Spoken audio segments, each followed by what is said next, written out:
Assalamualaikum warahmatullahi wabarakatuh.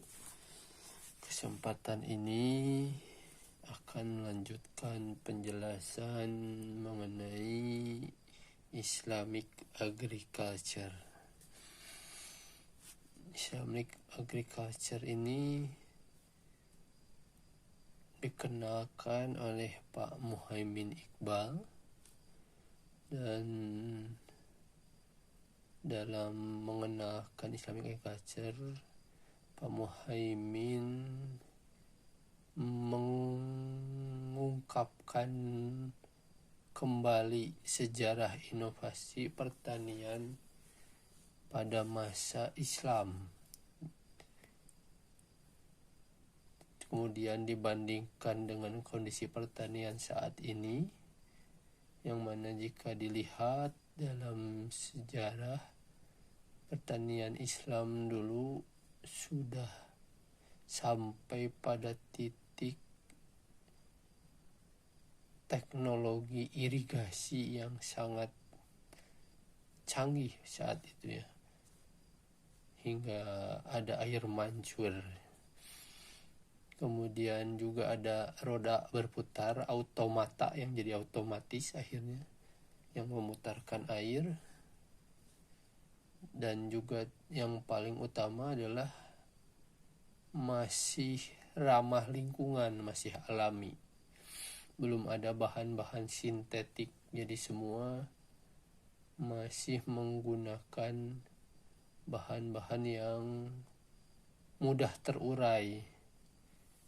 Sedangkan kita lihat di kondisi pertanian saat ini, di mana peralatan sudah semakin banyak, tapi bahan-bahannya banyak yang sudah sintetik sehingga sulit terurai, lama dan sulit terurai, yang akhirnya jadi mengganggu perputaran jejaring makanan. Dan ketika mengganggu perputaran jejaring makanan, maka mengganggu ekosistem. Jadi seperti itu. Dan urgensi untuk kembali kepada jalannya itu diungkapkan di Arum ya, 41, di surat 30 ayat 41, termasuk di dunia pertanian, karena di situ diceritakan bahwa kita sudah banyak berbuat fasad, berbuat kerusakan di darat dan di laut gitu. Ya memang harus kembali lagi kepada jalannya, dimana jalan Allah itu sudah tentu lebih rahmatan lil alamin, lebih bermanfaat, berguna bagi seluruh makhluk. Kemudian juga landasan lainnya adalah memakmurkan bumi itu merupakan salah satu tugas manusia itu, yaitu di surat 11 ayat 61. Kemudian bagian yang tidak terpisahkan dari makmur bumi adalah mengolahnya, itu ada di surat ke-30 ayat 9. Dan juga akhlak Rasulullah landasannya. Akhlak Rasulullah itu sebenarnya kan Al-Quran, jadi beliau itu menjabarkan seluruh Al-Quran pada semua aspek kehidupan, termasuk ya pertanian kalau dilihat di sejarah di Islam. Karena memang zaman itu semua pertanian itu masih alami dan juga sesuai kebutuhan, itu tidak berlebih-lebihan ya, tidak melampaui batas. Karena memang dari bahkan keseharian kehidupannya pun Rasul dan para sahabat itu sangat sederhana, benar-benar makan ketika lapar dan berhenti sebelum kenyang gitu. Jadi tidak ada berlebih-lebihan, apalagi sampai bersisa gitu, meninggalkan sampah gitu ya, ada residu, itu tidak ada terjadi. Dan di Al-Quran itu ada 44 surat di 26 juz yang menyinggung tentang pertanian. Jadi sebetulnya kan sudah tahu kita semua bahwa memang dari hal yang terkecil hingga terbesar gitu, sebenarnya di Quran itu sudah ada gitu ya. Dari mulai bangun tidur sampai ke tidur kembali gitu kan, sudah ada petunjuk atau tuntunannya. Apalagi untuk urusan yang besar seperti mengolah bumi dan memakmurkannya gitu. Karena memang ya jika kita keliru dalam mengolah dan memakmurkannya, ya yang terjadi seperti sekarang gitu. Ada perubahan iklim gitu kan, ada satu gejala di mana ya bumi semakin tidak bisa dihuni oleh kita manusia gitu. Padahal ya satu-satunya tempat yang disediakan untuk kita hidup adalah di bumi ini. Jadi ini adalah rumah kita. Tapi tanpa kita sadari, sekarang rumah kita itu sudah kita rusak gitu. Jadi dari banyak hal-hal yang kecil, ya yang paling sederhana adalah masalah sampah gitu kan, sampai ke masalah-masalah yang besar yang perubahan iklim gitu kan. Masalah kecilnya juga ya dari masalah kebutuhan atau keinginan, menentukan kebutuhan atau keinginan, dari cara kita makan juga itu sudah jadi masalah. Nah, presentasi ini disampaikan oleh Pak Muhaimin Iqbal di Islamic Agriculture, ini di slide 2. Jadi ini diambil karena memang ya tadi seperti dijelaskan di awal bahwa Pak Muhaimin Iqbal lah yang mengenakan Islamic Agriculture gitu ya. Dan kalau kitabnya itu diambil dari kitab Al-Filaha itu yang paling banyak bahan-bahannya itu. Nilai-nilai Islam di bidang pertanian. Tadi kan disebutkan bahwa ada 44 surat gitu kan. Jadi 44 surat, 26 juz. Dari mulai niat, kemudian tentang keimanan, ketakwaan, tawakal. Karena memang ya kalau kita berbicara pertanian sudah pasti kita akan berbicara tentang kebergantungan mutlak terhadap Allah sebagai pencipta gitu ya. Jadi kita bertawakal gitu kan, sudah pasti kita harus beriman bahwa ada Allah dan kita bertakwa, kemudian ya tawakal, dan juga sudah tentu pasti akan sabar. Itu nilai sabar itu sangat penting dalam pertanian. Kemudian juga ada sholat itu kan, yang menjadi patokan dalam kita mengatur waktu pada saat bekerja gitu ya, dimana bukan sholat yang menyesuaikan pekerjaan, tapi pekerjaan kita yang disesuaikan dengan waktu sholat gitu. Jadi kita harus sudah tahu gitu, ketika sudah mau mendekati waktu sholat ya kita berhenti, bersiap-siap untuk melakukan sholat. Setelah itu baru bekerja kembali gitu. Kemudian juga tentang taubat, karena memang ya tadi disebutkan bahwa saat ini kita tanpa sadari sudah banyak berbuat kerusakan, berbuat fasad dan zolim gitu, terhadap alam, lingkungan kita itu, serta makhluk-makhluk yang ada di sekitar kita. Sehingga jadi banyak, kalau di bahasa tentang perlindungan hewan itu ada punah gitu kan, kepunahan hewan-hewan tertentu. Bahkan ya di beberapa jenis tanaman pun ada yang punah itu karena memang terganggu secara ekosistemnya. Kemudian juga entah infak gitu ya, ini diambil dari hadis dan dari surat Al-An'am ayat 141. Jadi kita bersedekah itu kan dalam pertanian itu biasanya kan ketika kita menanam ada yang dimakan oleh serangga, dimakan oleh ulat, dimakan oleh burung, itu menjadi sedekah. Dan juga ya sudah tuh pasti yang lainnya dimakan oleh manusia gitu ya. Kemudian juga tentang kemakmuran bumi ada di surat Hud ayat 61, tentang keseimbangan itu, bahwa berpasang-pasangan selalu, memperbaiki diri, kaitan juga dengan taubat tentu. Nah, negeri yang baik itu terkait dengan kesuburan lahan dan pemanfaatannya.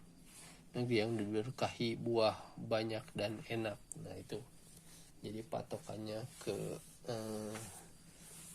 tanah yang subur dan hasil yang banyak dari buah-buahan gitu ya.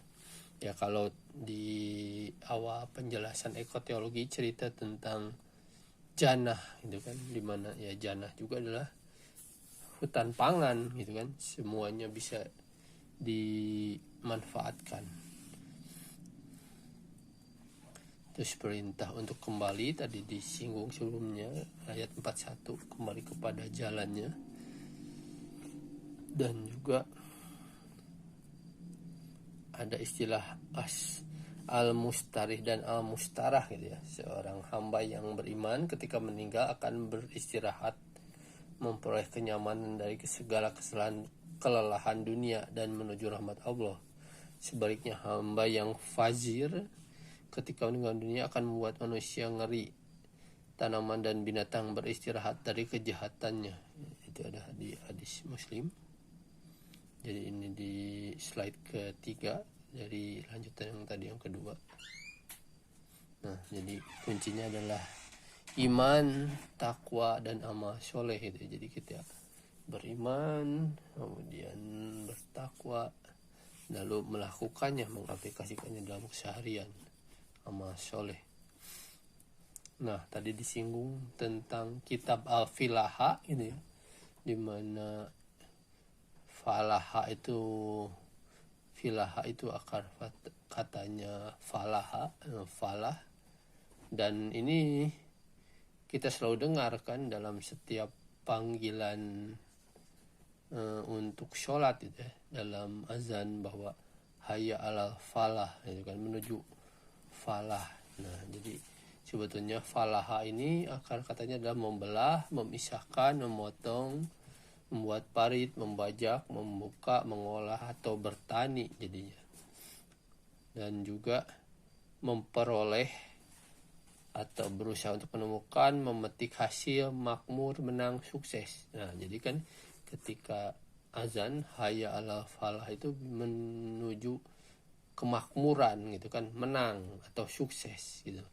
Nah, itu jadi selalu dikumandangkan oleh muazin gitu ya, bahwa kita untuk menuju hal itu, selalu harus menuju hal itu. Makanya tadi ada nilai sholat juga disampaikan di depan. Dan ini dari presentasi juga Islamic Agriculture di slide ke-49. Nah, kemudian ada gambar menarik gitu ya. Ini tentang bahwa dulu di zaman Umar bin Khattab itu kan itu sudah terjadi sebetulnya kemakmuran gitu yang ramah lingkungan juga ya, bahwa ada pembagian di mana dari satu rumah itu berkumpul lingkar 40 keluarga, di mana di tengah-tengahnya ada masjid gitu kan, dan di masjidnya ada Baitul Mal, dan Baitul Malnya dipergunakan untuk membantu umat membangun kemakmuran gitu kan. Kemudian nanti dalam masjid juga menjadi pusat untuk semua kegiatan gitu kan.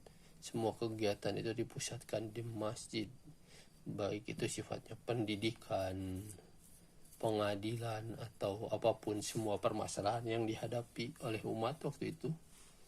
Nah, kalau digabungkan di sini kan bahwa bisa menjadi nanti desa levelnya gitu kan, ada Karang Taruna, ada pesantren, ada sekolah gitu kan, atau BUMDes kalau di desa gitu kan. Nanti jadi levelnya dari beberapa desa itu, beberapa masjid menjadi satu desa gitu kan. Jadi 40 keluarga, kalau misalnya satu RT berarti kan RW-nya bisa dari 5 RT kayak gitu kan. Kemudian nanti menjadi desa levelnya gitu. Dan akhirnya jadi kabupaten. Jadi di situ ada koperasi dibikin gitu kan. Sehingga semua jalur distribusinya itu bisa benar-benar berbagi keuntungan gitu kan. Jadi petani dan peternak sebagai produsen tidak menjadi sapi perahan gitu ya, tidak menjadi korban yang paling tragis ketika kalau kayak sekarang gitu, dimana pada saat panen raya dan terlalu banyak suplai maka harga jatuh, ya yang paling sengsaranya pasti petani gitu kan, kayak itu. Atau misalnya peternak gitu kan, terlalu banyak telur, terlalu banyak daging, akhirnya jadi jatuh harganya, ya mereka yang lebih terkena dampak gitu kan. Sementara jalur distribusi itu ada perantara, malah mereka yang lebih untung gitu kan dibandingkan dengan para peternak dan petaninya. Nah, dengan adanya pola yang dulu dirintis oleh Umar bin Khattab itu, kemungkinan itu bisa diperkecil gitu kan, karena memang semua lingkaran diusahakan untuk memenuhi dulu kebutuhan lingkungan, baru nanti surplusnya yang dikeluarkan. Jadi akhirnya lingkungan internal itu tidak terganggu, lingkungan terkecil itu tidak terganggu dengan semua pergolakan dan perubahan harga gitu ya. Karena memang kalau zaman Rasulullah pun sebetulnya kan tidak pernah ada campur tangan terhadap harga di pasar, karena memang dibiarkan saja harga pasar itu untuk berfluktuasi, mungkin berubah-berubah sesuai dengan supply dan demand, sesuai dengan penyediaan dan permintaan gitu ya, tidak diatur. Tapi memang ya dulu juga satu hal kenapa masih tetap aman ya, karena memang alat pembayarannya pun masih memiliki nilai tukar dan nilai intrinsik, nilai yang dikandungnya itu masih sama gitu, tidak berubah gitu kan. Karena memang masih dinar dan dirham. Ketika kita pakai terpisah gitu kan, dinar dan dirhamnya tetap ya nilainya sama utuh gitu. Berbeda dengan sekarang ketika kita pakai uang kertas gitu ya, dimana nilai intrinsiknya sudah tidak ada gitu. Itu kan hanya jadi sebuah alat pembayaran tanpa nilai intrinsik gitu kan. Ketika uang kertas tersebut disobek, maka sudah tidak ada harganya lagi gitu kan. Berbeda dengan dulu ketika dinar dirham, kalaupun dinar dan dirhamnya dibelah ya tetap ada nilainya sama gitu kan. Nah itu jadi beberapa hal yang memang mau tidak mau harus kita kilas balik dan renungkan kembali tentang sistem muamalah yang halal dan thayyib itu sebenarnya seperti apa gitu ya. Nah selanjutnya itu tadi kan bicara tentang yang per keluarga, per masjid 40 keluarga gitu. Jadi kalau di permaculture ada istilahnya itu zonasi ya, atau perwilayahan, dan nanti ada juga bioregion. Jadi pembagian region berdasarkan makhluk hidup. Nah jika kita mau mengaplikasikan di Indonesia itu sebetulnya sudah sangat banyak kemudahan gitu kalau Indonesia. Contohnya kan rukun tetangga itu bisa kita aplikasikan, bahwa kan rukun tetangga itu terdiri dari keluarga inti ya, keluarga inti itu kan. Jadi misalnya setiap RT minimal 40 keluarga inti. Nah itu kan, sehingga si 40 keluarga inti ini mendirikan masjid. Nah, bisa seperti itu gitu kan. Nanti lengkap dengan baitul malnya gitu kan, dengan majelis taklimnya, dengan pembelajarannya itu kan, dan gratis pembelajarannya sudah tentu, karena memang semua dari dan untuk jamaah di situ gitu ya. Kalau untuk anak-anak ya bisa dari belajar hikmah, kisah-kisah Islami itu kan, terus belajar tentang mahraj huruf, tentang tajwid, kemudian naik lalu tentang tamyiz itu kan, naik gitu kan, dari mulai ikro gitu kan, sehingga akhirnya ketika akhir balik sudah bisa tilawah, bisa mengerti, memahami dan melaksanakan gitu. Jadi ya pola itu bisa sangat mungkin di Indonesia. Kemudian nanti beberapa RT bermusyawarah dan bergabung menjadi rukun warga gitu kan. Jadi tadi satu RT 40 gitu kan, jadi beberapa RT menjadi satu RW gitu kan, di mana setiap RW nanti ada pusat pelayanan kesehatan warga, masyarakat, serta sekolah keterampilan khusus gitu kan. Nah, ini jadi lebih khusus lagi. Jadi ada kayak mau jadi tukang kayu, tukang bangunan gitu kan, jadi petani, jadi peternak, jadi pedagang, jadi pembuat pakaian gitu kan. Nah, kayak gitu. Jadi itu sudah lebih spesifik lagi, karena kalau tadi awal memang yang inti bicara tentang ilmu alatnya untuk memahami agama dan lingkungan gitu kan, baru kemudian nanti ke yang lebih khususnya tentang pilihannya untuk pemenuhan kehidupan akan menjadi apa, mau menjadi apa gitu kan, kayak gitu. Dan juga kesehatan gitu kan, karena memang seharusnya pendidikan dan kesehatan itu gratis gitu kan untuk seluruh warga masyarakat, itu tidak boleh ada pembiayaan, dan adapun pembiayaannya ya memang harus dari perputaran surplus yang ada di Baitul Mal gitu kan, di Baitul Mal itu. Jadi ketika di Baitul Malnya ada perputaran, ya sudah tentu bisa dipakai kembali buat warga sekitar.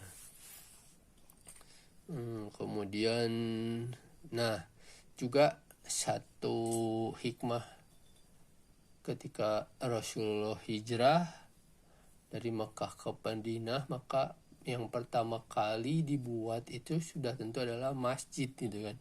Jadi dari masjid baru si zonasi dibagi, karena memang masjid akan menjadi pusat seluruh kegiatan nantinya.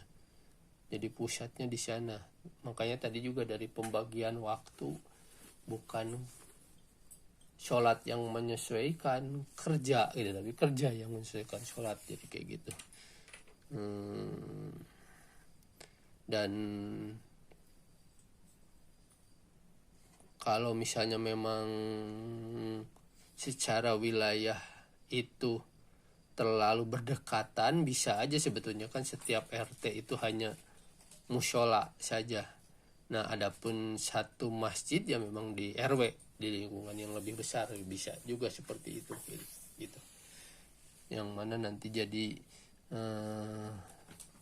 kalau Jumat semua ke masjid yang lebih besarnya.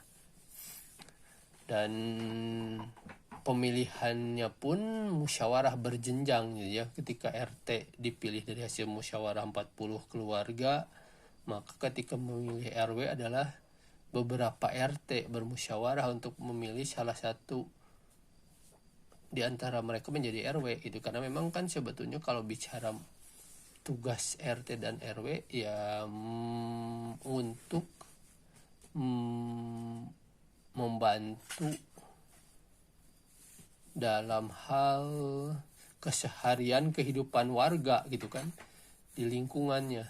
Nah, ketika setiap RT sudah berjalan kan sebenarnya tidak perlu lagi ada RW, buat apa gitu kan. RW difungsikan ketika ada masalah di antar RT, baru ada RW. Nah, seperti itu. Dan begitupun ke atasnya gitu kan. Ketika ada masalah di antara RW yang berbeda, baru ada lurah gitu kan, kelurahan atau desa kayak gitu. Ketika tidak ada ya biar saja mereka jadi masing-masing berjalan gitu kan. Jadi seperti itu. Dan musyawarah mufakat berjenjang ini disebut sebagai komunitarianisme, egalitarian gitu kan, kesetaraan dalam komunitas. Jadi memang benar-benar semua punya hak dan kewajiban yang sama untuk memajukan lingkungannya gitu. Jadi masing-masing menyumbangkan untuk perkembangan komunitas. Dan sistem ini terus bergulir sehingga tingkat yang tertinggi. Kalau misalnya sekarang kan tingkat tertingginya yang ada adalah biasanya presiden, perdana menteri, atau raja, ratu, seperti itu gitu kan. Jadi ya kalau untuk daerah Indonesia yang memang kepulauan, karena mungkin ada lintas pulau, ya tinggal memaksimalkan internet. Kalau sekarang ya, zaman sekarang ini jaringan internet, kita bisa jadi sistemnya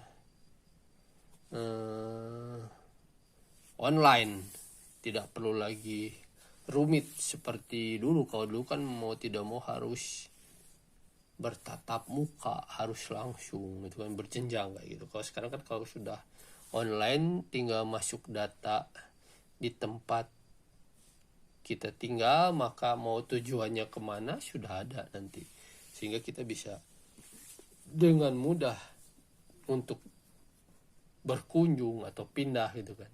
Jadi kalau ingat dulu itu zaman waktu masih kecil masih ada bahwa kalau kita mau pergi kemana-mana itu harus membawa surat dari RT, dari RW ini kan.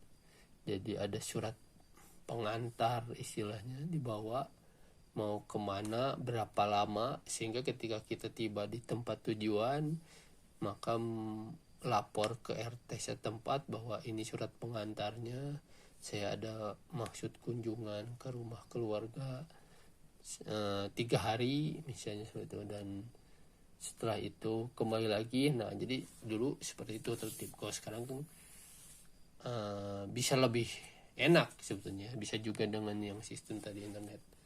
Jadi sebelum kita datang bahkan sudah diketahui bahwa oh akan ada tamu datang dari daerah ini. Kalau dulu kan ya sudah datang baru ketemu kan, ketika belum ya tidak tahu akan ada yang datang. Dan kebutuhan pangan dan papan masyarakat ya sudah tentu ya tadi gitu ya, bahwa untuk kebutuhan lokal dulu dipenuhi, ketika ada surplus baru itu yang keluar gitu kan, yang kepasarkan ya. Jika tadi juga bisa kan, kalau RW misalnya apakah sudah cukup untuk bikin pasar, kalau belum ya berarti di tingkat kelurahan atau desa baru ada satu pasar kayak gitu, sehingga jenjangnya tidak terlalu jauh gitu kan, dari RT ke RW ke desa itu hanya 3 jenjang sudah sampai ke pasar kayak gitu. Kemudian pembagian zonasi dan bioregiennya ya sudah tentu bahwa daerah-daerah yang di desa, terutama yang sekitar pegunungan dan mata air, itu menjadi desa yang ramah lingkungan ya, menjadi eco village gitu, dimana nanti dia akan mendukung beberapa eco village. Jadi beberapa desa ramah lingkungan mendukung kota ramah lingkungan atau ecotown gitu kan, dengan berjejaring hutan pangan dari food forest ke desa lestari atau rural sustainable village, menuju bercocok tanam di perkotaan atau urban farming gitu ya. Jadi biasanya memang yang dijaga adalah diameter puncak bukit atau puncak gunung, terutama dari titik-titik mata air gitu kan, dari titik mata air ke atas itu tidak boleh diganggu, dan dari titik mata air ke bawah baru bisa dipergunakan gitu kan, digarap untuk memenuhi kebutuhan. Dan nanti turun ke dataran rendah, biasanya yang lebih datar, pelataran yang lebih datar, lalu nanti ke laut gitu kan. Nah, di mana ya kota-kota besar antar pulau sudah pasti di laut kan, karena memang ada pelabuhan di sana di laut gitu kan. Dari pelabuhan itulah maka akan disebarkan ke daerah yang lebih jauh. Makanya kenapa juga selain tadi dari mata air, maka yang dijaganya adalah sepanjang sepanjang daerah aliran sungai itu dijaga sekali, sehingga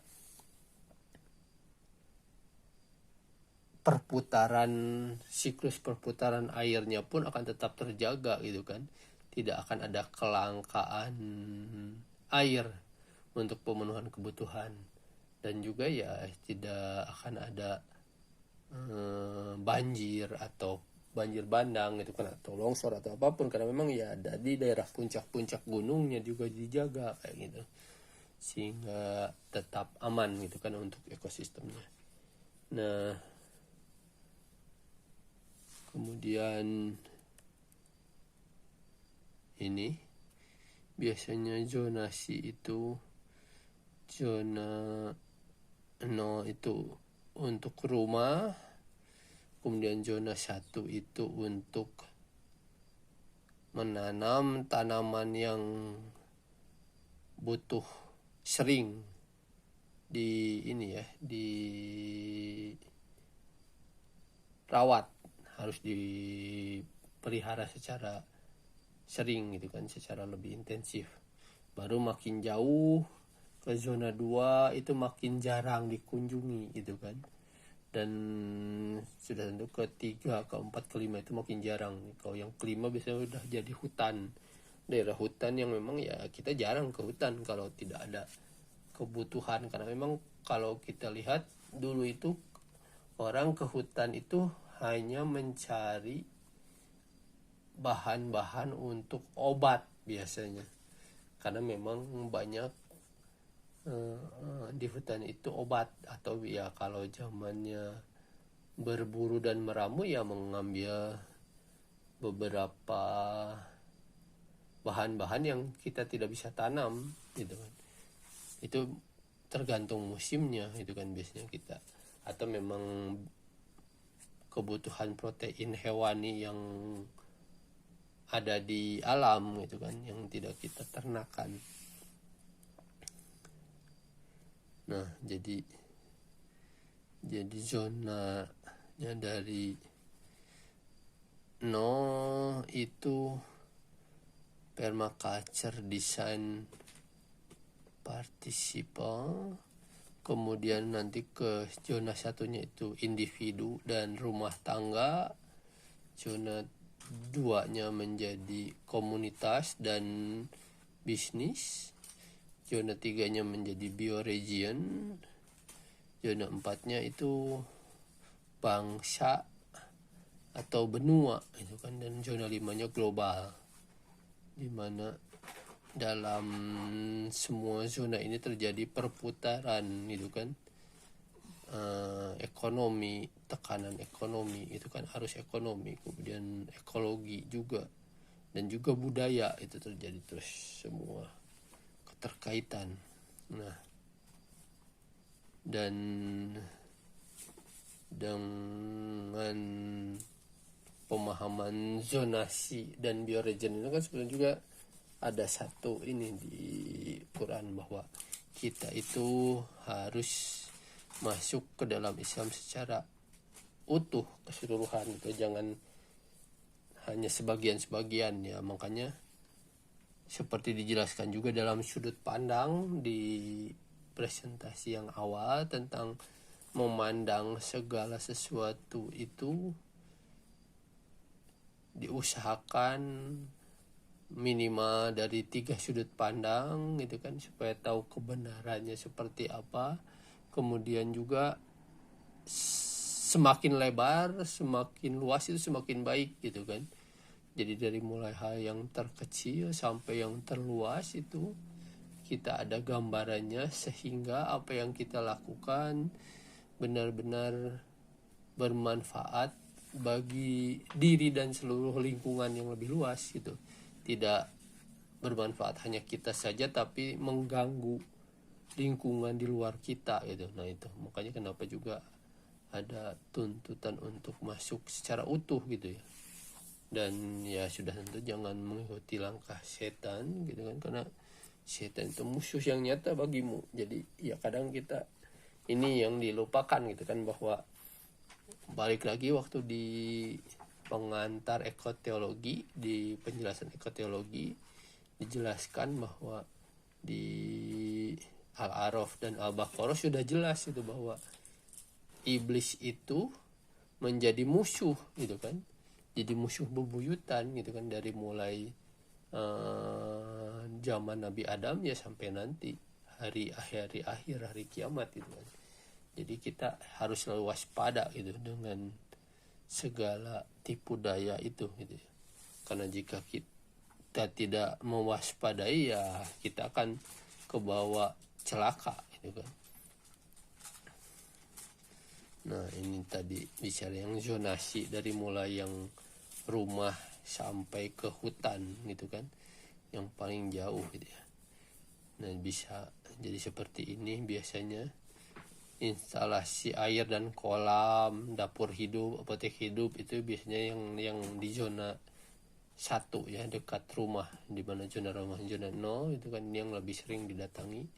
Instalasi limbah, kompos, ternak kecil biasanya, pembibitan tanaman, pembibitan, terus tanaman merambat dan daungan, serta pasaran dan sarana rumah atau kebun rumah. Kemudian zona 2-nya lebih jauh, prasarana dan sarana pengolahan air bersih, pengolahan limbah, sampah, tempat ibadah, pendidikan, kesehatan dan olahraga, pasar dan perkantoran, ruang serbaguna, tanah desa atau desa lestari gitu kan, dan keunur masyarakat sekitar desa, hutan pangan, sumber air bersih, kebun batas desa dengan hutan pangan gitu. Keempatnya kawasan paru-paru udara sekaligus bank oksigen, itu udah hutan gitu ya, resapan cadangan air, arboretum, plasma nutfah sekaligus hutan pangan dan obat-obatan, tempat pengembalaan ternak, serta pemakaman umum gitu. Itu di zona yang dekat ke hutan primer dan sekunder atau hutan lindung gitu. Jadi seperti itu pembagiannya.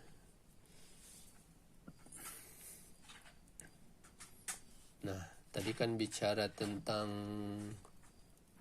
perekonomian gitu kan, dan kalau sebelumnya bicara tentang sunatullah gitu ya, tentang jejaring makanan di mana ada perputaran informasi, energi dan materi yang terus menerus gitu kan. Nah ini bicara tentang kebun. Jadi ada kebun yang berjunjung dan yang tidak berjunjung, pohon korma, tanaman-tanaman yang macam-macam buahnya, zaitun dan delima yang serupa bentuk dan warnanya tidak sama rasanya. Makanlah dari macam-macam buah-buahan itu bila berbuah, dan tunaikanlah haknya di hari memetik hasilnya dengan disedekahkan kepada fakir miskin. Nah makanya tadi di awal ada tentang infak gitu kan, tentang infak, tentang sedekah, itu tentang berbagi. Kemudian juga diingatkan lagi tentang jangan berlebih-lebihan. Nah selalu ada peringatan itu, karena memang Allah tidak menyukai orang yang berlebih-lebihan. Nah jadi ini bicara tentang urutan ketika kita memberikan hasil panen, ketika sedang panen gitu ya, maka berikanlah kepada kerabat yang terdekat akan haknya. Demikian pula kepada fakir miskin dan orang-orang yang dalam perjalanan, itulah yang lebih baik bagi orang-orang yang mencari keridhaan Allah dan bagi orang-orang yang beruntung. Nah ketika bicara tentang kerabat yang terdekat, kalau dulu kan bentuk pemerintahannya itu negara kota, sebetulnya kayak negara kota. Jadi di mana satu daerah sudah tentu dia akan masih bersaudara gitu kan, selain tetangga ya juga saudara. Nah seperti itu ya, bahkan di kita juga di Indonesia masih seperti itu kan, di beberapa daerah terutama di desa-desa gitu ya, dimana di situ tetangga ya saudara gitu kan, berbeda dengan yang di kota gitu kan, dimana kalau di kota ya sudah tetangga belum tentu saudara gitu kan, karena memang apalagi komplek gitu kan, orang yang beli bisa dari manapun seperti itu. Jadi kalau di sini cerita tentang kerabat yang terdekat ya memang juga karena sekaligus tetangga. Nah kalau ketika tadi di kota ya tetangga berarti konteksnya kan. Kalau memang keluarga atau kerabat yang terdekat ya tidak tinggal di sekitar situ gitu, jadi bisa lebih fleksibel gitu ya, dilihat dari masalah zonasi dan bioregion itu, dari ke lokasi terdekat dalam tempat tinggal gitu kan. Dan juga kemudian ini ketika ada harta rampasan perang gitu kan, maka pembagiannya itu untuk Allah itu ke Baitul Mal, kemudian untuk Rasul, kaum kerabat tadi yang diceritakan, tetangga, anak-anak yatim gitu kan, orang miskin dan orang dalam perjalanan, supaya harta jangan beredar di antara orang-orang kaya saja di antara kamu. Nah itu jadi diputar selalu, tidak ada bahwa penguasaannya hanya di segelintir orang gitu kan, dimana di dalam teori Adam Smith gitu kan, Invisible Hand, diceritakan bahwa ketika kita mengusung kapitalisme ya memang ada di segelintir orang, tapi nantinya akan ada trickle down effect katanya, jadi akan ada tetesan-tetesan kemakmuran bagi orang-orang lain di sekitarnya ya. Tapi kita tahu sendiri bahwa anak Adam itu ketika diberikan harta satu bukit maka akan meminta bukit yang berikutnya, jadi dia tidak pernah puas gitu ya. Jadi kapan adanya tetesan-tetesan itu ya tidak tahu kita juga kapan terjadinya gitu kan. Dan juga kadang ini ada hal ketika bicara anak yatim gitu ya, nah, batasan anak yatim ketika akil balik gitu ya, seharusnya sudah bisa berusaha kan kalau dalam pendidikan pola 7 tahunan itu. Nah ketika sudah bisa berusaha sendiri untuk memenuhi kebutuhan, maka secara urgensi untuk diberinya itu sudah tidak terlalu prioritas gitu kan. Nah prioritasnya biasanya berpindah kepada orang tuanya yang mungkin sudah tidak kuat lagi untuk berusaha gitu kan. Karena kalau misalnya yang anak-anak ini dia masih muda gitu kan, masih punya tenaga, masih segar, jadi masih bisa lebih bertahan dibandingkan dengan orang tua mereka yang malah nanti jadi sudah lebih tua gitu kan, jadi lebih susah untuk berusaha lagi. Nah hal itu yang perlu diperhatikan dalam masalah pembagian Baitul Mal gitu kan, pembagian zakat. Nah hal-hal seperti itu tuh dalam siklus berputar dari yang terdekat hingga yang terjauh gitu ya. Nah jadi ada, kalau di permaculture ada ini, bahkan berkebunnya secara komunitas gitu kan, untuk komunitas. Jadi ada kota, ada desa gitu kan, kayak gitu ada hubungannya. Jadi supply kota itu sebenarnya banyak dipenuhi oleh desa gitu kan. Tapi kadang kenapa orang-orang di desa malah tidak memiliki kemakmuran gitu kan, padahal mereka produsen gitu. Tapi orang yang di kota yang mereka disuplai oleh orang desa malah lebih memiliki kemakmuran, padahal mereka konsumen gitu. Nah itu yang memang menjadi sebuah bahan kita untuk berefleksi tentang kemakmuran, tentang berbagi gitu kan. Nah, jika si zonasi dan bioregiannya dijalankan, ya sudah tentu tadi kan secara siklus air terjaga, lingkungan terjaga gitu kan, dan sudah tentu juga masalah kemakmurannya bisa merata gitu ya. Bisa benar-benar dirasakan oleh seluruh wilayah. Nah, tadi ini nyambung ke pemilihan pemimpin gitu kan, dimana musyawarah mufakat berjenjang gitu kan. Jadi Islam mengenal musyawarah dan mufakat, dimana dari mulai Allah dan Rasul, kemudian ulil amri minkum gitu kan. Jika kamu berlainan pendapat tentang sesuatu, maka kembalikanlah ya kepada Allah, Al-Quran, dan Rasulnya, sunnah Rasul. Jika kamu benar-benar beriman kepada Allah dan kemudian yang demikian lebih utama bagimu dan lebih baik akibatnya. Jadi memang dalam setiap keputusannya ketika musyawarah mufakat berjenjang ini harus selalu dikembalikan ke pedoman hidup kita gitu, kepada Al-Quran dan Sunnah. Kemudian juga, nah, ketika diciptakan berlainan bahasa dan warna kulit itu kan sebetulnya ada tanda gitu kan bagi kita. Kenapa sih kok ada berbeda-beda gitu kan?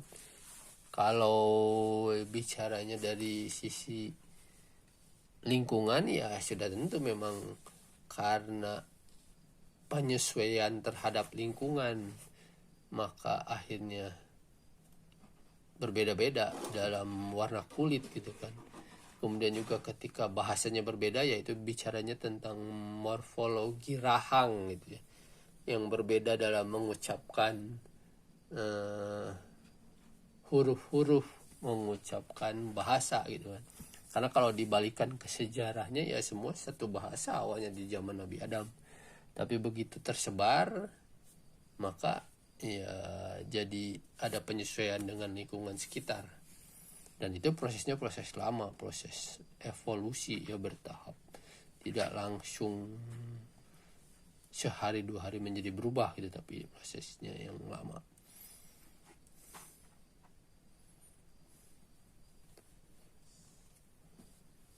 Nah, dan bagi orang-orang yang menerima mematuhi seruan Tuhannya dan mendirikan sholat, sedang urusan mereka diputuskan dengan musyawarah antara mereka, dan mereka menafkahkan sebagian dari rezeki yang kami berikan kepada mereka.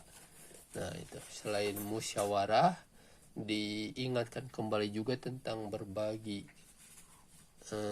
rezeki gitu ya, bahwa karena memang kalau kita bicaranya kebutuhan kan sebenarnya hanya untuk menegakkan tulang sulbi gitu, itu sudah cukup gitu ya. Kalau ada sesama saudara kita gitu kan, tetangga gitu kan, di lingkungan sekitar kita orang yang belum memenuhi kebutuhannya, atau ya karena lain hal tidak bisa memenuhi kebutuhannya, maka ya perlu dibantu gitu kan, dengan kelebihan yang kita miliki, dengan surplus gitu kan tadi. Nah tadi kan ketika bicara berbeda-beda, lanjutannya ya dulunya dari seorang laki-laki dan seorang perempuan, dari Nabi Adam dan Ibu Hawa gitu ya, menjadikan berbangsa-bangsa dan bersuku-suku itu sebenarnya supaya saling mengenal gitu kan. Nah tadi bicara tentang perdagangan gitu kan, tentang kerjasama antar wilayah itu karena kaitannya nanti dengan bahan-bahan pokok yang khas, kebutuhan yang khas yang di satu daerah ada, di daerah lain tidak ada, maka ya terjadi pertukarannya di situ, gitu. Saling mengenalnya dari situ, gitu. Karena memang ada beberapa wilayah yang tidak mungkin gitu kan kita bisa menanam tanaman karena memang bukan tempatnya gitu, tapi di tempat yang lain itu bisa ditanam gitu kan, jadi sesuai dengan lingkungan. Nah, ketika kita ingin bahan-bahan yang tidak ada di lingkungan kita, maka ada pertukaran gitu kan, ada perdagangan, dan disitulah juga saling mengenal. Nah, tadi ketika bicara tentang zonasi dan bioregion dari mulai mata air gitu kan, di diameter puncak-puncak bukit atau gunung itu, karena kaitannya ini dengan pertemuan punggungan dan cekungan gitu, dimana dalam pertemuan punggungan dan cekungan itu akan ada sumber-sumber mata air biasanya keluar gitu ya. Ini ada foto bioluminescent, penggagas permaculture. Di sebelahnya ada penggagas natural farming gitu kan, Fukuoka. Dan siklus perputaran air di alam tadi diceritakan bahwa ya dari mata air ke sungai yang akhirnya ke laut, nanti dari laut muter lagi gitu kan melalui hujan ke atas bukit, ke atas gunung, lalu meresap di tanah, ada yang keluar lagi ke sungai kayak gitu. Nah, jadi seperti itu terus berputar, dan biasanya keluar awalnya titiknya ya di pertemuan punggungan dan cekungan gitu kan. Itu menjadi satu titik ideal untuk mulai bisa digarap gitu ya, diolah. Nah, titik ideal lokasi awal lahan garapan untuk kebun, tempat mata air pegunungan keluar, istilahnya itu key point gitu ya, titik kunci.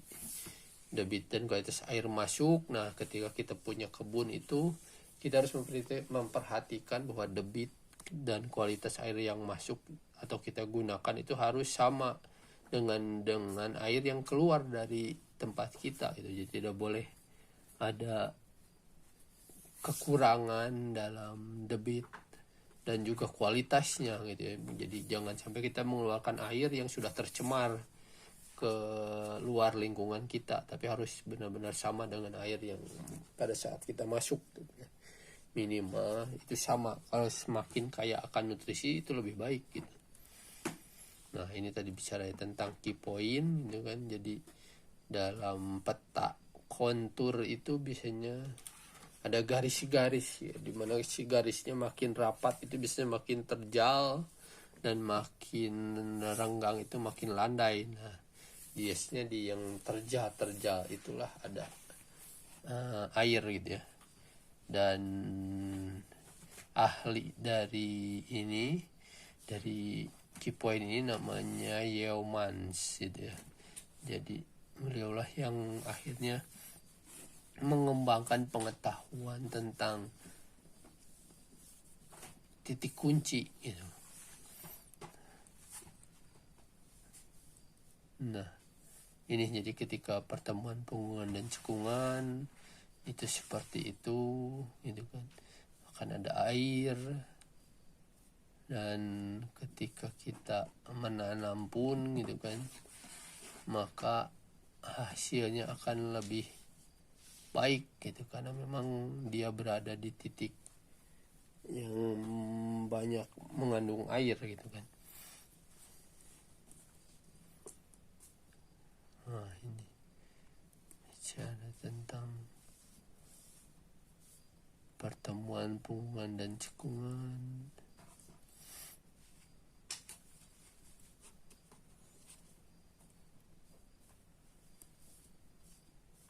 Nah,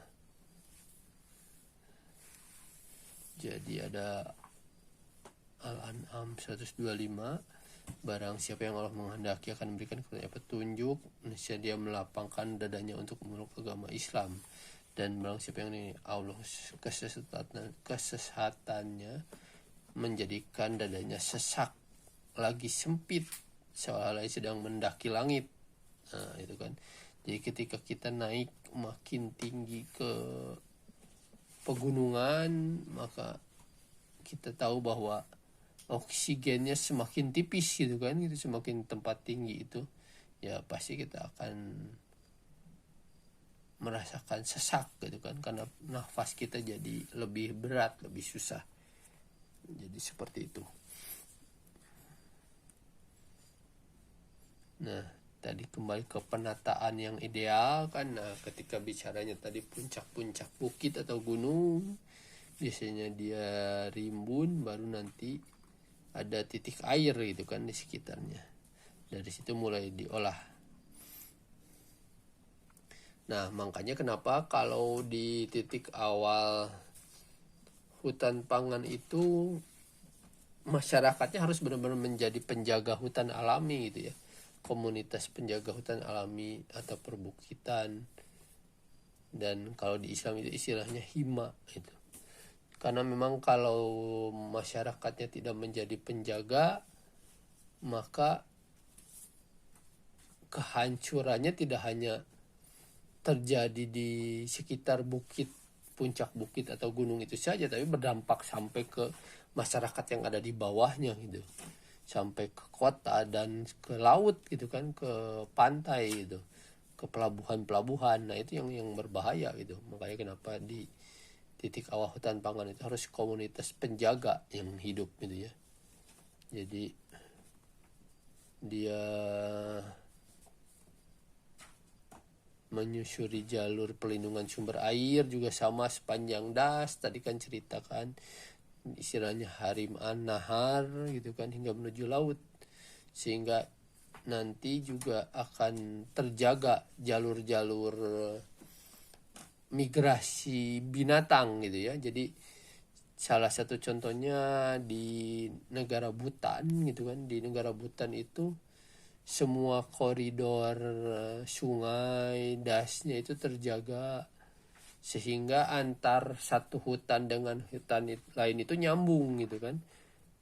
Jadi migrasi binatang itu bisa benar-benar dengan bebas berputar gitu kan ke seluruh wilayah di negara Bhutan gitu kan, dari utara ke barat, ke selatan, ke timur gitu. Mereka bisa terus berputar karena memang ya jalurnya terjaga gitu. Dan kita tahu biasanya kalau binatang-binatang itu migrasi mengikuti das gitu kan, dari aliran sungai, karena memang ketika memerlukan kebutuhan untuk makan dan minumnya sudah tidak sulit mereka untuk ini gitu ya. Dan juga ketika bicaranya tentang ramah lingkungan gitu kan, di Al-Quran dijelaskan bahwa alat transportasinya pun ya sudah tentu yang ramah lingkungan gitu kan. Kalau di Quran hewan tunggangan diceritakannya kan, atau perahu. Nah ketika perahu juga kan bicaranya perahu layar gitu kan, yang ditiup angin. Jadi benar-benar tergantung terhadap alam gitu kan, terhadap angin, sehingga ya kita menyesuaikan dengan sunatullah gitu. Dan kalaupun misalnya ada pakai tenaga, biasanya ya pakai tenaga dayung paling kan. Kalau perkembangan berikutnya kayak sekarang sebenarnya kan bisa pakai kayu gitu ya, pakai pedal di kayu gitu kan, atau pakai tenaga surya, tenaga sinar matahari itu, atau juga bisa pakai elektromagnetik gitu kan. Kenapa pakai elektromagnetik? Ya itu kaitannya nanti dengan teleportasi gitu ya, dengan memindahkan satu benda dari satu tempat ke tempat lain gitu kan. Nah itu, jadi itu kaitannya. Kalau balik lagi di Quran, ya itu sudah ada terbukti terjadi ketika zaman Nabi Sulaiman gitu kan, dimana singgasana Ratu Bilqis itu bisa dipindahkan dari satu tempat ke tempat lain dalam sekejap mata. Nah itu. Jadi itu elektromagnetik dan teleportasi gitu ya. Kalau di sains kita sekarang kan itu sedang diusahakan dan belum terjadi gitu. Jadi Ya kadang saya bertanya, sebetulnya siapa yang lebih canggih dan lebih modern gitu ya, karena kita yang mengembangkan lembaga CERN sampai sekarang ya belum bisa melakukan teleportasi, padahal di zaman Nabi Sulaiman itu sudah ada itu teleportasi itu. Nah, jadi elektromagnetik itu bicara tentang gelombang, tentang vibrasi gitu ya. Dan ini nanti kaitannya kan dengan energi gitu kan, karena ada aliran informasi, energi dan materi gitu kan, dimana ya makin ke bawah materi ya makin padat gitu kan, bentuknya makin gerakan molekulnya makin lambat gitu kan, bahkan ya mungkin ya lambat, tidak bisa kita lihat dengan mata gitu kan. Ketika dipecah molekulnya baru kita bisa tahu, oh sebenarnya mereka tetap bergerak tapi lambat sekali gitu kan. Nah, begitu bicaranya tentang energi, ada gerakan molekul tapi dia lebih cepat dibandingkan dengan materi gitu kan. Dan bicara informasi ya lebih cepat lagi dari energi dan materi. Nah, jadi tadi kalau dari tampak sampingnya seperti ini gitu kan, penataan ideal itu jadi mata airnya baru ada digarap dan bikin rumah. Nah, seperti itu. Dan setiap nanti ada mata air dijaga kembali juga dengan pemecah angin gitu kan, sehingga tidak akan ada erosi gitu. Karena memang di setiap level kita jaga dengan tanaman-tanaman keras yang kuat. Ini bicara tentang electromagnetic spectrum gitu ya. Jadi dimana kita kan sebetulnya hanya melihat sebagian kecil saja dari yang ada di alam semesta ini. Banyak hal yang sebetulnya tidak bisa kita lihat gitu ya, hanya Magiku Hibiniu saja kalau kita dulu ini belajar itu. Sementara yang lainnya ya kita tidak bisa lihat, tidak bisa kita dengar. Nah, ini kaitannya dengan Nikola Tesla ya. Nikola Tesla bilang bahwa ya sebetulnya alam semesta ini itu hanya vibrasi saja, hanya gerakan dan frekuensi kayak gitu kan, dimana ya perputaran energi, dan kita hanya bisa menangkap energi yang gerakan molekulnya paling lambat gitu. Makanya jadi materi-materi, benda-benda yang bisa kita lihat dan kita sentuh saja yang bisa tahu, padahal di balik semuanya itu ada gerakan yang lebih cepat lagi gitu. Ada energi, ada informasi yang tidak bisa kita lihat dan kita dengar. Nah, ini tadi bicara tentang teleportasi gitu ya. Jadi ada di An-Naml surat ke-27 ayat 40 itu kan. Berkatalah seorang yang punya ilmu dari Alkitab, aku akan membawa singgasana itu kepadamu sebelum matamu berkedip. Nah, gitu kan. Jadi ketika Nabi Sulaiman lihat singgasana itu terletak di hadapannya, ia berkata, ini termasuk karunia Tuhan untuk mencoba apakah aku bersyukur atau aku mengingkari nikmatnya. Dan barang siapa yang bersyukur, maka ia bersyukur untuk kebaikan dirinya sendiri. Dan barang siapa yang ingkar, maksudnya Tuhanku maha kaya lagi maha mulia.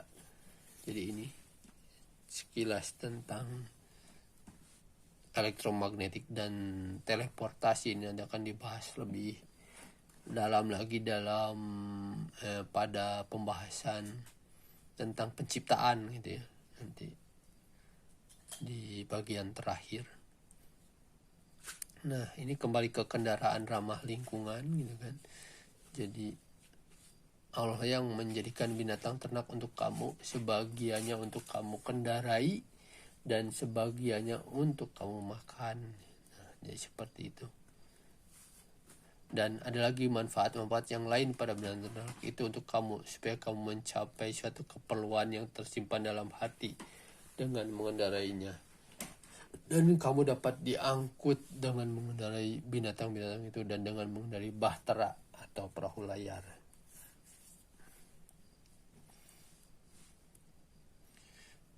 Dan dia memperlihatkan kepada kamu tanda-tanda kekuasaannya, maka tanda-tanda kekuasaan Allah yang manakah yang kamu ingkari? Maka apakah mereka tiada mengadakan perjalanan di muka bumi lalu memperhatikan betapa kesudahan orang-orang yang sebelum mereka adalah orang yang sebelum mereka itu lebih hebat kekuatannya dan lebih banyak bekas-bekas mereka di muka bumi, maka apa yang mereka usahakan itu tidak dapat menolong mereka. Nah ini, jadi kadang kita merasa bahwa zaman ini adalah zaman modern dan canggih gitu. Udah jelas di Quran disebutkan bahwa masyarakat sebelumnya itu lebih hebat kekuatannya dan lebih banyak bekas-bekas mereka di bumi. Makanya kenapa ada kayak sekarang kan beberapa tayangan tentang piramida gitu kan, piramid itu bingung kita kan, ini bikinnya bagaimana, batunya diangkutnya bagaimana gitu, seperti itu. Dan yang terakhir bahkan di Indonesia gitu kan, di Cianjur situs Gunung Padang gitu kan, jadi ada satu bukit yang ternyata itu adalah piramida gitu. Wah itu kan jadi makin bingung lagi kita, sementara kita dengan teknologi yang katanya sekarang canggih tidak bisa buat hal seperti itu gitu. Jadi itu jelas di Quran disebutkan gitu. Terus tadi ketika kita bicara juga tentang binatang sebagai kendaraan gitu kan, bahwa ketika binatang bahan bakarnya dari alam gitu kan, makan makanan yang ada di alam, dari rumput, dari buah-buahan, dari daun-daunan gitu kan, dan ketika keluar dari hasil pengolahan bahan bakarnya menjadi kotoran hewan, itu juga sama dipakai untuk menyuburkan lagi tanaman gitu kan. Nah jadi seperti itu bedanya. Berbeda dengan kendaraan sekarang, di mana ketika bahan bakarnya kita harus menambang dulu, harus menghancurkan bukit, membelah gunung, melubangi bumi gitu kan, baru dapat bahan bakarnya. Nah ketika sudah dapat bahan bakarnya, yang keluar dari kendaraannya karbon, yang akhirnya jadi masalah tentang perubahan iklim gitu kan. Zaman sekarang gitu, dimana karbon yang harusnya banyak disimpan di tanah, di pohon, malah jadi dilepas di udara. Nah jadi itu dari situ saja sudah jelas bahwa memang ya kita sudah tidak ramah lingkungan gitu. Kita sudah tidak ramah lingkungan dan sudah tentu kita tidak beradab gitu kan.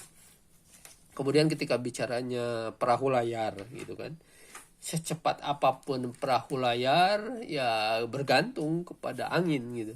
Berbeda dengan sekarang ketika kita bisa bikin perahu yang begitu besar dan begitu cepat sehingga bisa membawa banyak hal. Baik lagi tadi bahan bakarnya yang menggali lagi dari pertambangan gitu. Kemudian yang dibuangnya juga banyak lagi. Nah jadi itu saja sudah jadi satu bahan yang perlu kita pertimbangkan gitu. Ketika kita mengaku bahwa lebih maju, lebih canggih gitu.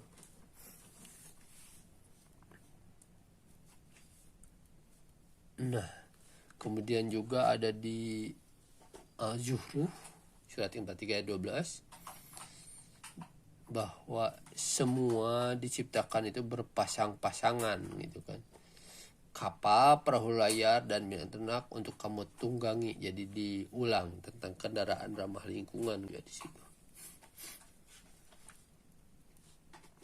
Nah, berbicara tentang ekonomi pasar gitu kan, ketika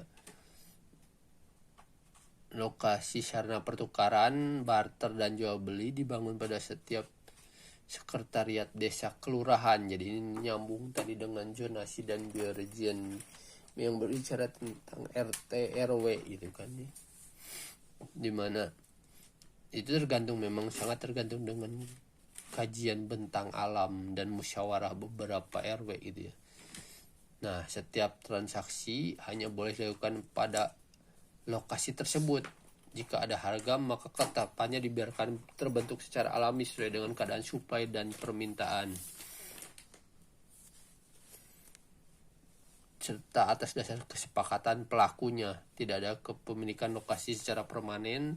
Pemilihan penempatan lokasi tergantung dari setiap individu sesuai dengan kedatangannya masing-masing. Individu yang paling awal memiliki kesempatan memilih hak lebih utama dibandingkan dengan yang datang kemudian. Nah, ini. Jadi sebetulnya ini kalau diuraikan ini sesuai dengan kaidah muamalah itu dalam Islam gitu ya. Dimana ya orang yang datang duluan ya dia punya hak untuk memilih lokasi yang lebih strategis untuk dia berjualan gitu kan. Kemudian juga yang namanya tadi harga itu tidak ditentukan, tapi ya biarkan saja kesepakatan antara penjual dan pembeli gitu kan, karena nanti tergantung supply dan demand juga gitu. Dan tapi tadi tetap titik utama bahwa alat transaksinya ya memang harus punya nilai intrinsik gitu ya, tidak sekedar alat pembayaran saja yang tidak memiliki nilai intrinsik gitu.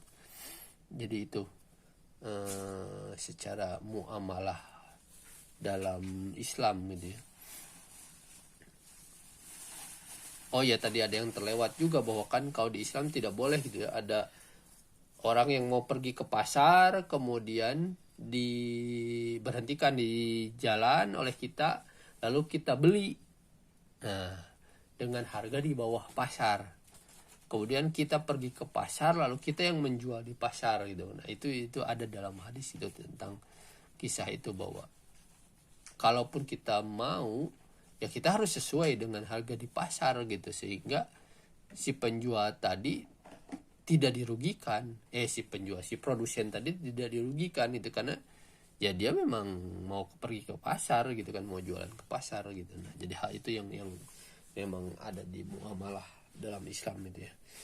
Nah, secara umum pembagian wilayah radius diameter pertemuan punggungan, cekungan bukit dan gunung yang menyusuri jalur perlindungan sumber-sumber air serta das itu hanya untuk zona hutan pangan. Jadi tadi ketika di sekitar puncak bukit atau puncak gunung diameternya menjadi hutan pangan, juga di sekitar sepanjang das tadi ya sudah diceritakan.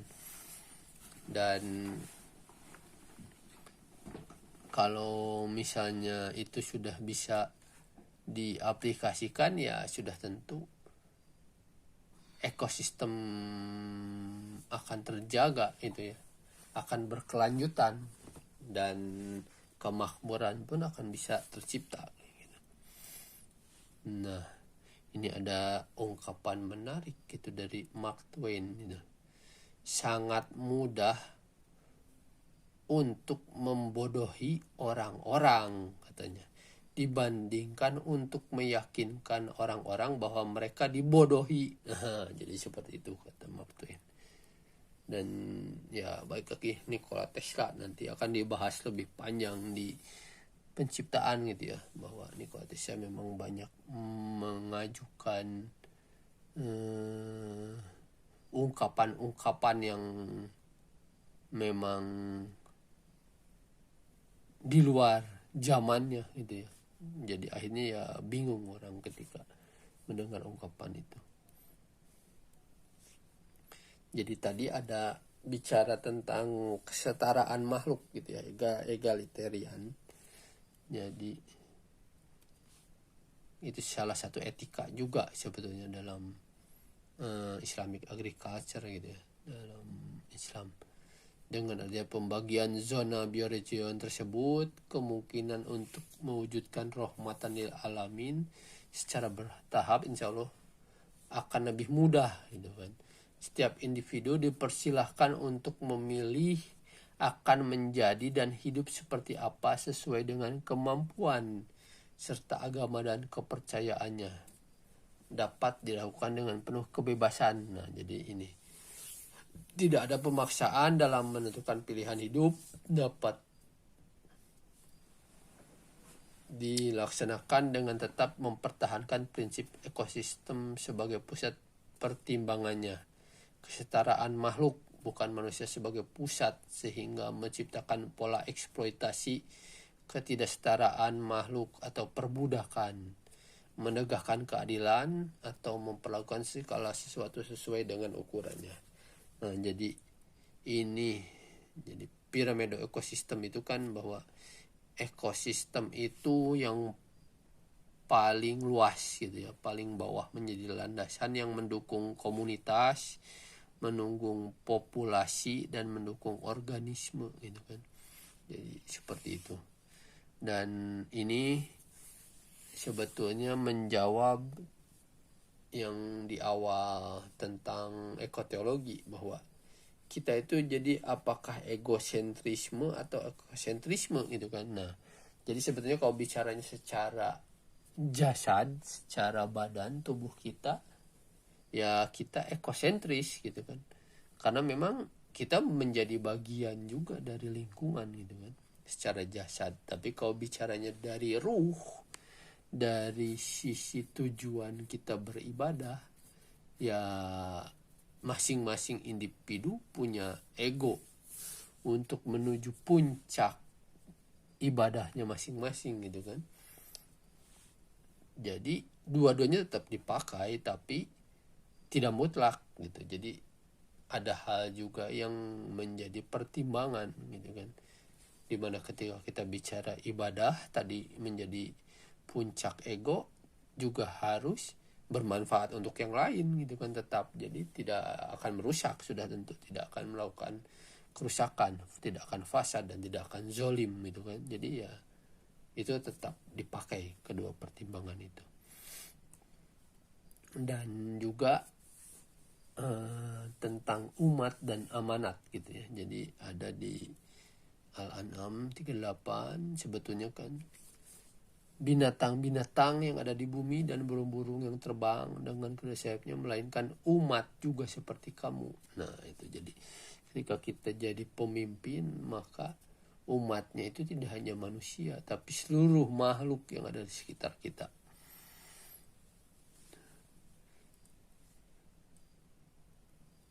Nah, karena kenapa seluruh makhluk? Karena ini, jadi amanat itu pernah ditawarkan oleh Allah kepada langit dan bumi dan gunung-gunung, tapi semuanya enggan gitu, tidak berani untuk memikul amanat itu karena memang khawatir akan mengkhianatinya karena memang berat gitu kan. Dan akhirnya amanat itu diambil oleh manusia ini kan, karena memang ya ketidaktahuan ya, amat bodoh di situ disebutkan gitu, dan bahkan zolim gitu. Jadi secara fitrahnya, secara hakikatnya memang kita akan menuju hal yang zolim gitu kan, bodoh. Maka dari itulah maka ada sebuah kewajiban untuk terus belajar gitu kan. Jadi dibahas di pembahasan sebelumnya tentang kewajiban untuk belajar sehingga tidak menjadi bodoh dan tidak menjadi zolim sudah tentu nantinya gitu kan, karena kita pemegang amanah gitu kan. Ketika kita tidak mau belajar, terus belajar dan melakukan apa yang kita lakukan anggap benar tanpa melihat semua perkembangan yang ada, ya nanti malah jadi zolim gitu kan tanpa kita sadari. Itu akan lebih berbahaya itu.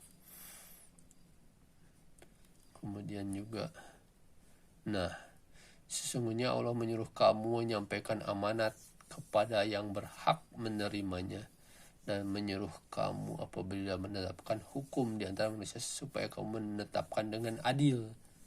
Sesungguhnya Allah memberi pengajaran yang sebaik-baiknya kepadamu. Sesungguhnya Allah adalah Maha mendengar lagi Maha melihat. Nah, jadi itu ketika ada amanah ya memang harus disampaikan kepada yang berhak. Ketika kita tidak bisa menyampaikannya ya maka menjadi tidak adil, gitu kan, menjadi zolim, dan dampaknya sudah tentu kerusakan, gitu kan. Nah, jadi ada ungkapan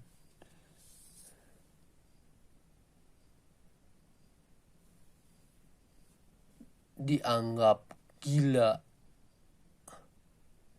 oleh orang-orang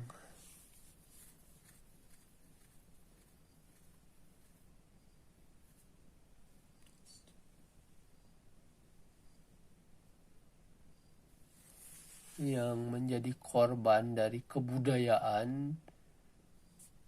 Itu adalah sebuah kebanggaan gitu. Jadi ya kadang memang di zaman budaya populer sekarang ini gitu kan, orang lebih banyak melihat kepada apa yang sedang ramai gitu kan, yang sedang in, tapi tidak melihat bahwa ada banyak sisi yang sedang ramai itu ternyata menuju sebuah kerusakan gitu kan, menuju fasad, menuju zolim gitu. Itu yang memang kadang perlu jadi pertimbangan ya kan. Atau ini ada bahwa banyak orang itu berbagi bentuk yang sama dari penyakit mental, dan itu tidak membuat bahwa orang-orang itu menjadi orang yang dianggap sadar gitu kan, dianggap waras gitu. Nah, ini bicara tentang sunatullah gitu ya, tentang perputaran. Jadi langit yang 7, bumi dan semua yang ada di dalamnya bertasbih kepada Allah gitu. Nah, jadi sebetulnya semua proses aliran informasi, energi dan materi, jejaring makanan itu sebenarnya sebuah bentuk tasbih itu dari makhluk gitu. Dan kita saja yang tidak mengerti bahwa itu sebetulnya sebuah tasbih gitu lah. Karena itu ya memang tadi jelas disebutkan kenapa akhirnya bahwa memang kita perlu terus belajar agar tidak bodoh dan zolim gitu.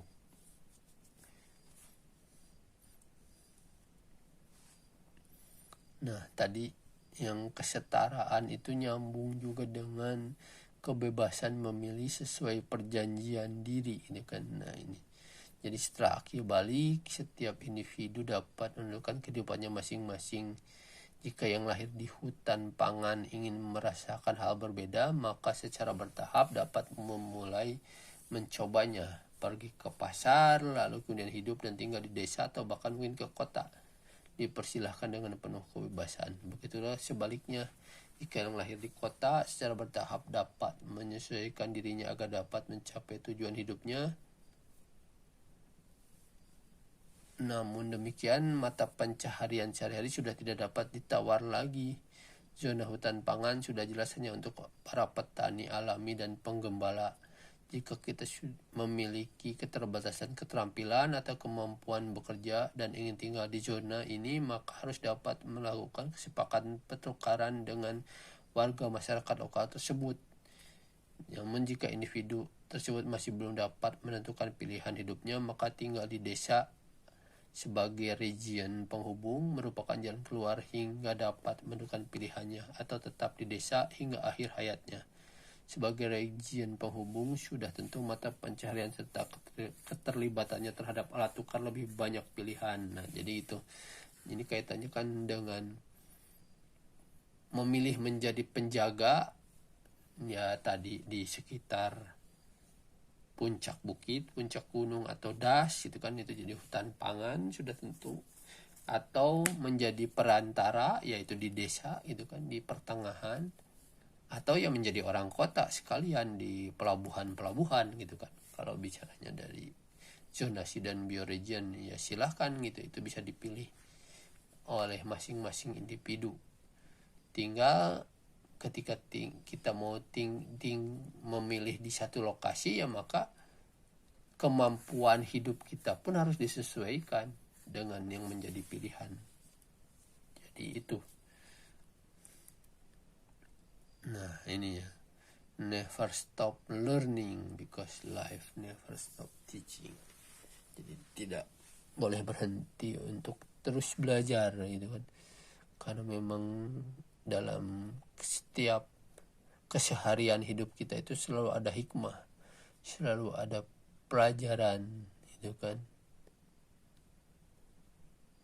Dan juga ini Albert Einstein, the one who follow the crowded will usually get not farther than the crowded. Jadi ketika orang yang mengikuti kebanyakan orang gitu kan, ya maka akan dapat sesuatu yang tidak jauh berbeda dengan kebanyakan orang gitu. Tetapi the one who walks alone, orang yang berjalan sendirian, maka dia akan menemukan dirinya. Dan menemukan dirinya itu sudah tentu akan berbeda dengan orang lain gitu. Jadi ya itulah, sesuai perjanjiannya itu jadi seperti itu. Masing-masing silahkan memilih, menemukan dari mulai ketertarikan, minat, bakat gitu kan, hobi gitu. Itu akan menjadi menemukan dirinya yang ya mungkin orang lain belum pernah menemukan seperti itu gitu. Dan ya itulah memang keunikan, makanya bersuku-suku, berbangsa-bangsa, untuk saling mengenal, saling melengkapi gitu kan, karena memang masing-masing akan punya kekhususan gitu ya. Sama juga dengan tadi kalau bicara tentang hasil bumi, di mana akhirnya jadi perdagangan, itu kan karena masing-masing punya kekhususan. Kalau bahasa di biologinya ada istilah endemik gitu, jadi dia hanya ada di daerah itu saja, dia tidak ada di daerah lain gitu kan. Nah itu jadi ada pertukaran nanti ketika untuk hal-hal yang khusus tersebut. Dan kalau istilah di lingkungannya itu tentang memilih sesuai perjanjian diri, itu kekhasan, itu ada istilahnya relung gitu ya, ada niche. Jadi setiap orang punya relungnya masing-masing gitu, sehingga akhirnya menjadi sebuah ekosistem yang lengkap gitu, karena saling melengkapi, saling berbagi itu kan. Jadi estafet informasi, energi dan materi itu kan terus berputar seperti itu. Nah, kontrak sosial. Nah, adapun si kebebasan tadi individu dibatasinya oleh apa ya? Dibatasinya sudah tentu oleh kontrak sosial. Ketika kita hidup bersama dengan orang lain yang berbeda secara perjanjian diri, ya kita harus ada perjanjian bersama, ada kontrak sosial gitu, sehingga nantinya bisa terbentuk sebuah kerjasama saling melengkapi gitu ya. Ketika tidak ada kontrak sosial, sudah tentu ya keteraturan tidak akan terbentuk, kerjasama tidak terjadi, ya tidak saling melengkapi gitu. Jadi makanya kenapa nanti ada musyawarah mufakat gitu kan. Dan kontrak sosial itu kan sebetulnya sebuah bagian daripada gentleman agreement gitu ya. Jadi masing-masing individu secara langsung dan terbuka mengungkapkan apa yang menjadi perjanjian dirinya, itu kan menjadi relungnya, sehingga bisa dibagi dengan relung yang lain gitu kan. Nah itu sehingga tidak akan ada gitu kan mayoritas minoritas gitu kan, karena memang ya semuanya musyawarah mufakat gitu kan. Dan ketika ada perbedaan sudah tentu hujah yang terkuat yang harus diambil gitu kan. Ketika memang ada yang merasa tidak bisa dipenuhi atau diakomodir kebutuhannya, ya maka tinggal pindah ke daerah lain, mencari daerah yang memang bisa mengakomodir. Ya karena mau tidak mau setiap daerah akan punya kontrak sosial masing-masing gitu kan, punya sistem musyawarah mufakat masing-masing yang berbeda dengan lokal yang lain gitu kan. Jadi tidak kaku gitu ya, tidak perlu kita bahwa akhirnya jadi ingin di daerah itu tapi ya tidak terpenuhi, bahkan yang mengganggu justru jadinya, yaitu seperti itu. Nah jadi ini balik lagi ke musyawarah mufakat gitu kan. Jadi ada di Al-Imran, disebabkan rahmat dari Allah kamu berlaku lemah lembut terhadap mereka. Sekiranya kamu bersikap keras lagi berhati kasar, tentulah mereka menjauhkan diri dari sekelilingmu. Karena itu maafkanlah mereka, mohonkanlah ampun bagi mereka, dan bermusyawarahlah dengan mereka dalam urusan. Apabila kamu telah membulatkan tekad, maka bertawakallah kepada Allah. Sesungguhnya Allah memiliki orang-orang yang bertawakal. Tadi di awal sudah disinggung dalam Islamic Agriculture bahwa memang ya tawakal menjadi salah satu bagian gitu kan dari Islamic Agriculture gitu ya. Nah tadi bicara hujah terkuat. Jadi jika kamu menuruti kebanyakan orang yang di muka bumi ini, niscaya mereka akan menyesatkanmu dari jalan Allah. Mereka tidak lain hanyalah mengikuti prasangka belaka, dan mereka tidak lain hanyalah berdusta terhadap Allah gitu. Jadi ini jadi tidak berlaku hukum bahwa orang kebanyakan gitu kan, kayak seperti ini gitu. Jika memang hujahnya tidak kuat ya tidak bisa dipakai, kecuali kalau memang hujahnya kuat jelas ya maka bisa kita pakai gitu kan. Jadi seperti itu. Dan orang-orang yang menjauhi togut, yaitu yang tidak menyembahnya dan kembali kepada Allah, bagi mereka berita gembira. Sebab itu sampaikanlah berita itu kepada hamba-hambaku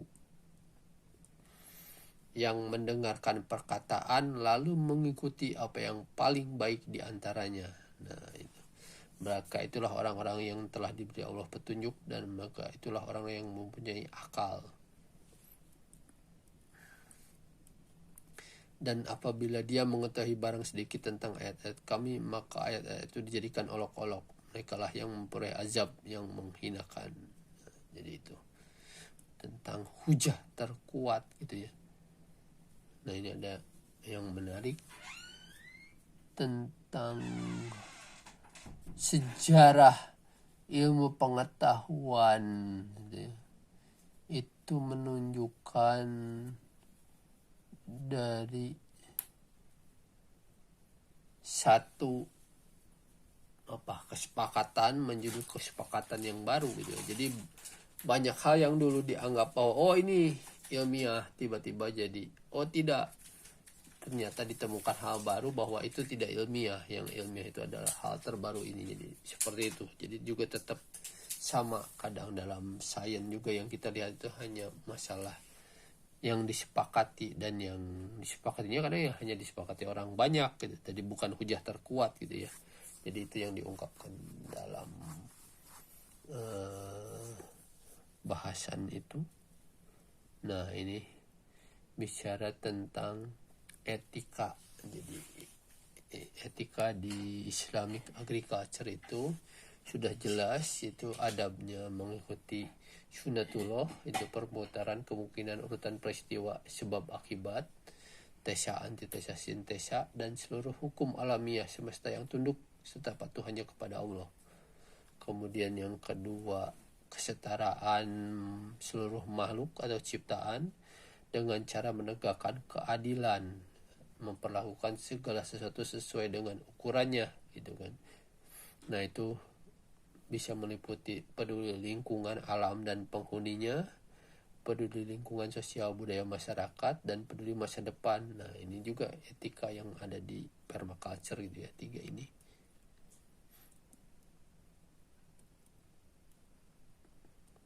Nah jadi kalau dirangkum itu jadi seperti ini, bahwa etikanya itu kita tidak boleh zolim atau tak adil dan fasad gitu ya, tapi kita harus menyesuaikan dengan ukuran. Jadi segala sesuatu itu ada ukurannya atau sesuai kebutuhan. Nah jika kita belum tahu ukuran, maka kata kuncinya tidak berlebih-lebihan atau melampaui batas, cukup itu saja gitu. Dengan itu saja kita sudah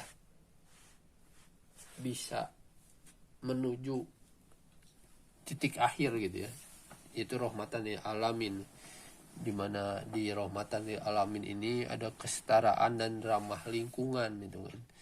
Jadi itu etika dari Islamic agriculture. Kemudian prinsipnya, ketika bicara prinsip-prinsip, maka yang pertama adalah pengamatan partisipasi menyeluruh atau utuh. Nah pengamatan partisipasi ini jadi kita bekerja sambil terus memperhatikan gitu. Jadi diaplikasikan dan diperhatikan setiap hari gitu. Jadi kita lakukan sambil terus diperhatikan. Karena memang kadang beberapa hal itu bisa berbeda di satu tempat dengan di tempat yang lain gitu kan. Ada satu pola yang ternyata di tempat ini tidak bisa, di tempat lain bisa. Nah itu tuh jadi hal yang harus kita perhatikan. Yang kemudian juga yang keduanya adalah membuat desain atau pola alamiah yang menangkap. Nah, jadi menangkap, kemudian melambatkan, lalu menyebarkan serta meresapkan. Itu kan jadi itu pola yang dibikin itu menangkap, melambatkan, menyebarkan serta meresapkan informasi, energi dan materi semaksimal mungkin gitu. Jadi nah itu. Jadi multi manfaat, tidak meninggalkan residu atau kesia-siaan gitu ya. Jadi itu dalam prinsipnya. Yang ketiga adalah integrasi bertahap menuju keanekaragaman maksimal yang berkelanjutan. Nah, jadi ada tahapan-tahapannya, makin lama makin kompleks, makin beragam gitu. Jadi dari kalau di awal di penjelasan ekotologi cerita tentang tumpang sari gitu kan, tumpang sari menjadi komunitas tanaman gitu kan. Komunitas tanaman didatangi oleh hewan menjadi gilda. Nah seperti itu. Jadi makin lama makin kompleks gitu kan. Dan yang berikutnya, bersama kesulitan pasti ada kemudahan gitu kan. Nah ini diambil dari Quran gitu kan. Jadi akan selalu seperti itu. Ketika ada kesulitan pasti akan ada kemudahan. Dan yang terakhir sudah tentu adalah selalu mensyukuri apapun dan bagaimanapun hasilnya, serta kapanpun dan dimanapun waktu serta tempatnya. Jadi kita tidak pernah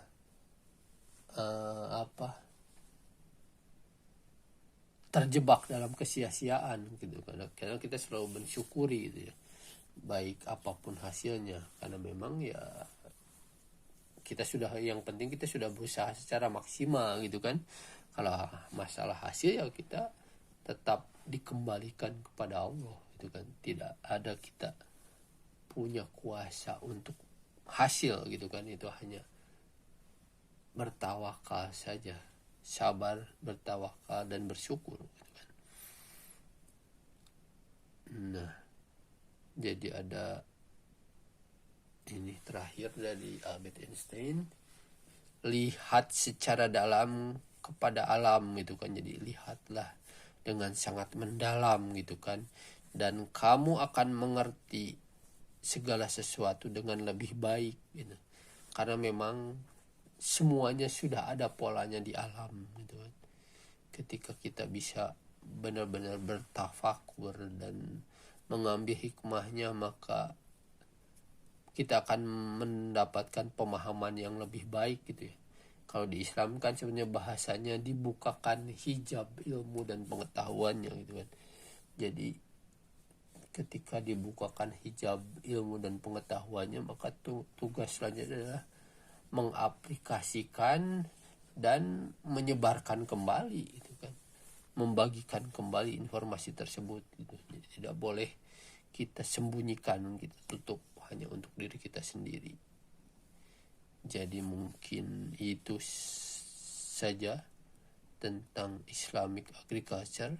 Oh, ini ada sebelum ditutup, ada tentang sistem industri atau istilahnya anti sunatullah dengan sistem sunatullah gitu ya. Jadi ada ini ciri-ciri umumnya, bahan bakar energi utamanya.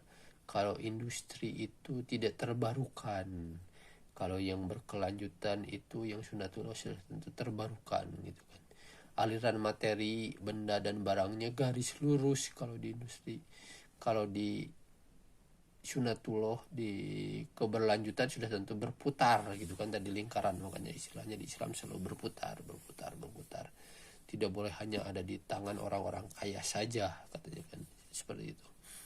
Aset kekayaan alamiahnya kalau di budaya industri adalah konsumerisme. Kalau di keberlanjutan itu istilahnya adalah penumpukan waktu dan ruang gitu kan. Dan kalau di industri, organisasi pengaturannya itu terpusat atau kapitalisme. Kalau di keberlanjutan itu berjejaring, kemakmuran bersama. Kemudian kalau di skala atau jumlah produksi, industri itu biasanya massal gitu kan, besar dan eksploitasi gitu. Kalau di keberlanjutan itu hanya kecil sesuai kebutuhan, tidak melampaui batas. Secara pergerakan kalau di industri itu cepat, kalau di keberlanjutan itu bertahap dan lambat gitu kan. Kemudian umpan baliknya, kalau di industri itu terus bertambah, kalau di keberlanjutan itu terus berkurang gitu. Fokus dan perhatiannya kalau di industri pusat, kalau di keberlanjutan itu tepian atau pinggiran gitu kan.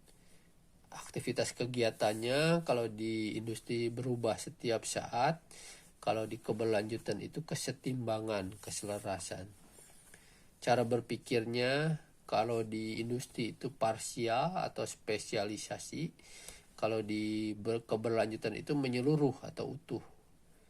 Dan secara gender atau jenis kelamin itu industri itu jantan, di keberlanjutan itu betina. Jadi itu beberapa ciri-ciri di sistem yang ada sekarang. Dan ya ini ada beberapa tambahan informasi tentang, bahkan serangga pun itu ada urutan makan gitu, ada antri gitu ya. Kalau di manusia kan kadang kita saling berebut, ingin duluan gitu, tidak antri, bahkan serakah gitu kan. Kalau di binatang itu dia ada urutan gitu kan, dimana dari mulai pagi serangga apa dulu, siang apa, sore apa, lalu malam apa, beda lagi. Nah jadi seperti itu. Dan juga bicara tentang mikrokosmos dan makrokosmos makanan, dari mulai sinar matahari sampai menjadi energi untuk kita makan.